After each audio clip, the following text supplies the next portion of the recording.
Hey everybody, it's Jimmy and Bill. So today we got an interesting one. There's no article, okay? This is a discussion that we started a few days ago. We did a thing about homes, and if you sell your house and say you're paying $2,000 a year in property taxes because you own the home for 20 years in Florida. Okay. And then now you sell it and now you buy another house and buying the equivalent size house, even the equivalent value, now you're paying $10,000, okay? And my point was on that video was, if you're paying $1,000 a month for taxes, okay? Okay. And you're paying, say you're near the water, and you're paying $1,000 a month for insurance. Okay. So you're paying $2,000 a month to live in that home. My personal opinion, the reason why I have the golden handcuffs is if I have to pay $2,000 a month and not even have a mortgage, I do not feel like I own the home. I feel like I'm renting from the state or the county. Okay. Okay? I have a big problem when taxes and insurance equal to the amount I would pay for rent or over that amount. I understand that you have to pay taxes to fund the streets, right? You know, pay for the schools, and you know, and I understand that you need insurance in case an emergency happens, and I do understand if you don't have a mortgage, you could self-insure. Right. Okay? And I understand all that. But you don't really have, you have power over how much, you know, you want to spend on a house. If you take out a 30-year mortgage and it's a fixed rate, you know what your monthly payment is. Right. Okay? But I've seen so many times that people moved into their house and they could afford their mortgage payment. But they moved into an HOA, and now their HOA was $300. Then they had a special assessment, and now they're like at $700-800. Or the taxes went from $2,500, and now they're $5,000 because they reevaluated because it's the following year. Or the insurance, you know, now they have to put flood insurance because it's required. I just think that a lot of people can't afford it, and I think it's getting to a point that just everybody's gonna be renters. What's your 2 cents? I went on for almost 3 minutes giving my spiel. Phew! Stop off that soapbox. Hey, in the Jimmy. meantime, do me a favor. Let me guess. Consider subscribing. Go for it. All right, man, you put a lot out there for everybody, but that's okay. I'll try to hit and remind you. It's a topic that really bothers me because I see a lot of people, like my neighbor, you met him. Yeah. You know, in Hudson. Yep. $14,000 a year in insurance. Right. All right. Well, let's start off with just the taxes. All right. Let's start with taxes, because everybody I think at this point probably knows insurance is crazy everywhere right now. We'll get there. We'll talk about taxes first. Let's hit taxes first. So you kind of made an example that they could jump up significantly. Yeah. So, and that's great, because in the we don't know all the rules and the ins and outs all over the country, and you guys that watch us, and we appreciate that, you're everywhere, so not just Florida. No. But here in Florida, we have a program called Save Our Homes, so our taxes can't increase more than 3% every year. So that was 3.5. It's 3%, I think. 3%. Yeah, I don't think they've changed that yet. All right. Who knows? They just passed a whole bunch of laws, so who knows? We're in that season now. Yeah. But I haven't seen anything that changed the 3%. But I can pretty much tell you that it meets that 3% for the last few years. Oh yeah, I'm sure. Okay. Yeah. So, to your point of, do you own anything? Do you really own anything? Your taxes are always going to be there. We can't escape those. We know all the reasons why, and I'm sure that's a super hot topic. If it's not your primary home, particularly here in Florida, you don't have that, cap and your homestead. So, your taxes could go up if you do a transfer of title. So say for instance, Jimmy gifts, I'm his long lost son, and Jimmy, I'm that much older, right? Yep, you're that much older. All right, go ahead. And Jimmy wants to gift me something. you know, he's changed that title. Obviously, I'm not a tax accountant or anything like that, but that'll trigger, typically, depending on how the title is transferred over, a reassessment. So now it's going to go from, let's say he bought his house 20 years ago and the taxes are based on, you know, like $150,000 home value, which went up 3% year over year over the last 20 years, versus a $900,000 house. And then the tax is starting today. So that's how our taxes work here when it comes to property taxes. But he gifts it to me. Now it's the new tax rate. It's the new assessed value rate. It's the fair market value. So basically, that's what I mean. I have the golden handcuffs. So Right. if I say, hey, you know what? I want the equivalent house, but I want to go to a different area. So it's going to probably cost me $800,000–900,000 to buy it. Now I'm going to be paying $12,000 a year in property taxes. Correct. So yeah, because your taxes are going to go up because of the reassessment. Right, and going into retirement, I don't want to pay $12,000. I will Right. never feel like I'm retired. I feel like I'm paying. Okay, I got to pay my rent for this month to the county or the state. Right. But you're not ever going to get away from it. And I mean, I know your point. We've talked about this. We've debated this a lot. But I think a lot of the taxes are wasted too. I don't think, you know. Yeah, I mean, we can head down that, you know, crazy path. I'm not trying to go down that path, Yeah. but I mean, like. No, I don't think you are. I'm just saying that everybody who's watching this, do you think that if you're paying, and I know we get a lot of comments, oh, I'm only paying $1,000 a year property taxes. Or, Right, and taxes are different everywhere. They're different everywhere. Yeah. But if your taxes and your insurance increase so much, and your HOA fees, because if you're an HOA, Right. we just had a video on Yep. HOAs, go to the point that it's cheaper to rent because you don't even have a mortgage. Mm-hmm. Or do you really feel that you're going to be owning that house, or is the county and the state own that house? Well, I mean, we'll get back into my philosophical that we've had time and time Go for again. it. Do you ever really, really own anything, technically? So you're saying, like, okay, when you're dead. No, not you're that. done? No. I don't mean, do you, like, literally, what is there tangibly, what tangible object do you own that somebody can't come in and take from you? Like a governmental agency. I guess they could Or a take business. They could take anything That they want. Anything. That's material. Anything that's, I guess they. You don't pay your taxes, they can take your house. Yeah, so that's what I'm saying. Like- They're like, hey, you don't want to pay your property taxes? We'll take your house. Right. If you have a mortgage on the house, oh, you don't want insurance? We're going to put We'll put forced insurance. Oh, you're not going to pay the $1,000 a month for forced insurance? Fine, we'll repo your house. We'll take your house. That's my point. Yeah. When does it get to the point that, hey, it's not worth it anymore? But on the flip side, think about it like this. If you're renting, right? I get that idea. So I mean, there's pros and cons to renting. Don't get me wrong. There's a good and a bad to renting. Mm-hmm. But for the purposes of this conversation, you're renting. The owner of that home still has taxes, insurance, and maintenance and all those things, and you're going to pay for those things. They're there to make money. Those rentals are there to make money, not to cost money. But you know, the other thing that irritates me, like New York, you have expensive, especially Long Island and stuff, you know, you have expensive property taxes, and then you have an income tax, and you have a sales tax. You're just taxed. California, same thing, okay? We're not going to sugarcoat it, okay? But there are states that do it better, you know, their tax base, than other states.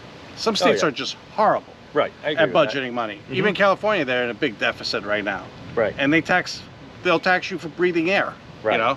And now they want to tax, you know, driving every mile in an electric car, you know? Oh my God. So no, that's what my point is. There's a point that the taxation and the cost of everything is just, people just can't afford it. Right.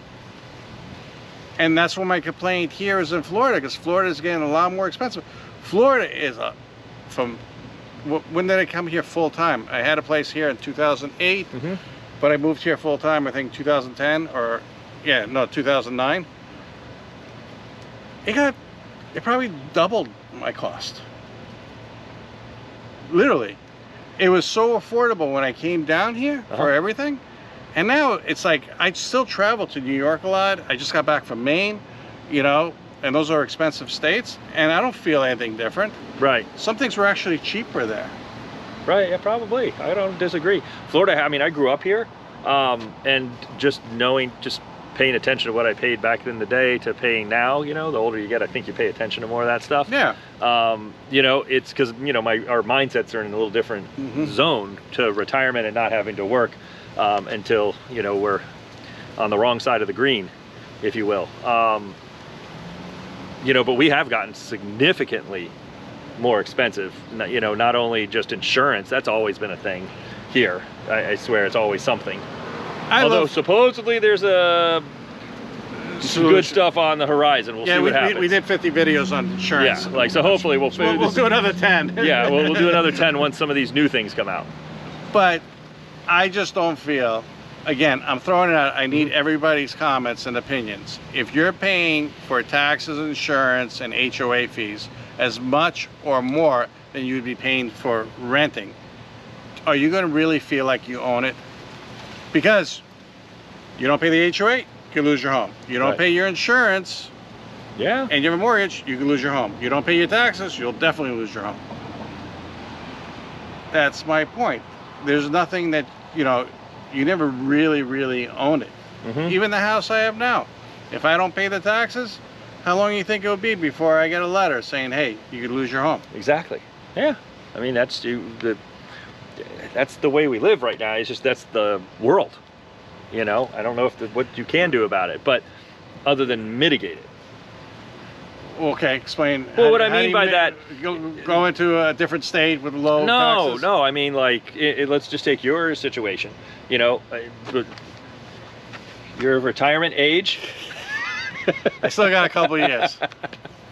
You're of retirement age, you know, and so, like, you love your house, so it's not like you're going to go anywhere at the end of the day. But let's just say you wanted to downsize your house because it's, you know. Well, I'm going to want to downsize empty nester, you don't need all that extra space, so on and so forth. It gets to, you know, be more cumbersome to take.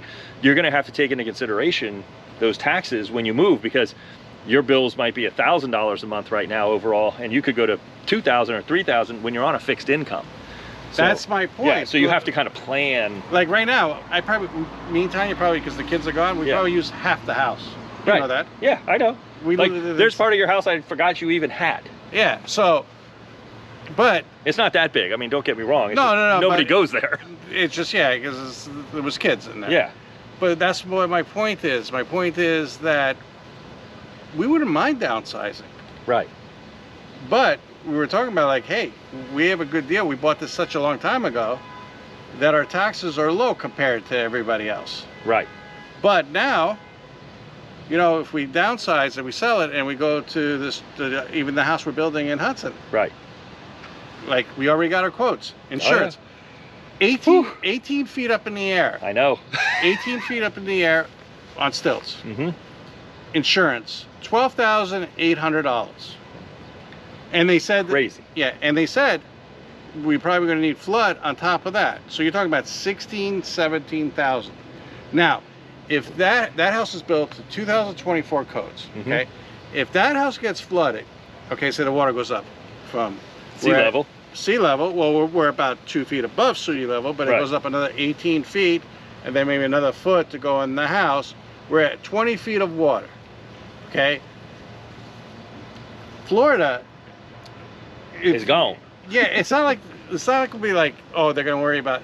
Florida's gone. Yeah, a little exaggerated, but like, there's not too much. Florida's a flat. Florida is flat. But you put 20 feet of water. 20 feet of tidal surge. Tidal surge across. Yeah, I mean, you're gonna go into like Sanford and those other areas that we have a little bit of higher area, but that's gonna be a little island. So, and I went to, I did a condo inspection. I think they were on the 6th floor. And they're like, oh, they're telling me I have to get flood insurance. I know, I heard that. It's like, you're in a condo. You're supposed to insure from the sheetrock, from the paint in, basically. Right, the master plan for the condo would typically cover But now they have to have flood insurance. Right, and they're 60, 70, 80 feet in the air. But you see, it doesn't make sense to me. Right. And it just drives up prices. And, you know, and like in Wyoming, it wasn't bad. They had it under control. But, you know, when I lived in Wyoming and when I lived in South Dakota, they had it under control. Even Colorado was, again, a little thing. But now those places, everybody's moving into those places, and they're driving up prices and driving up, you know, taxes. I don't think there's going to be a good, safe, affordable area. I'm sure there always, okay, let me rephrase that. I'm sure there's some parts of it would be, of course, but places that would be desirable to live in. Fair At least enough. for me. Yeah. You know? I just don't think you own the house. I don't think anybody owns anything. I don't disagree with you. I just was kind of going, when we were debating back and forth, it was more of a philosophical debate.